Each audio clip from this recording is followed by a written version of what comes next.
Welcome to Draw Tip Tuesday. Here's your weekly dose of inspiration to build a creative habit, one drawing at a time. Brought to you by Sketchbook School. Any New Year's resolutions? How are they working out for you? Maybe this year you want to work out more? Well, here's a drawing workout for you. Fill a whole page drawing circles. Try big ones, smaller ones, tiny little ones. The only rules are to not let them overlap and to not leave any gaps between circles. This is a great exercise to create muscle memory to draw your circles nice and round.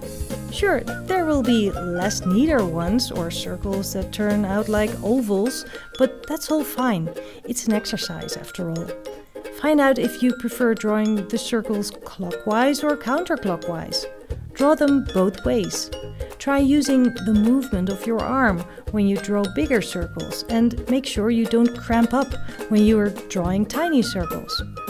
You'll notice that with every circle you draw, they'll become more fluid.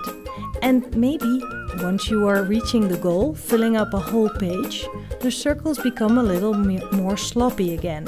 That's just because your hand is getting a little tired. It's only normal.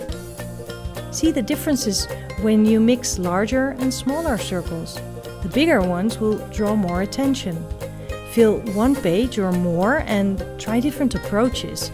You can draw one large circle and surround them by smaller sized ones, for example. You can draw a repeating pattern of similar sized circles and surround them with smaller circles of all sizes. You can choose a palette for your circles too and see what kind of effect that gives. You can use a watercolor wash background and circle your way through that.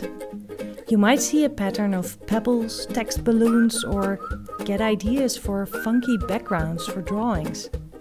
And if you need more inspiration, look no further. Go to sketchbookschool.com and sign up for a class today.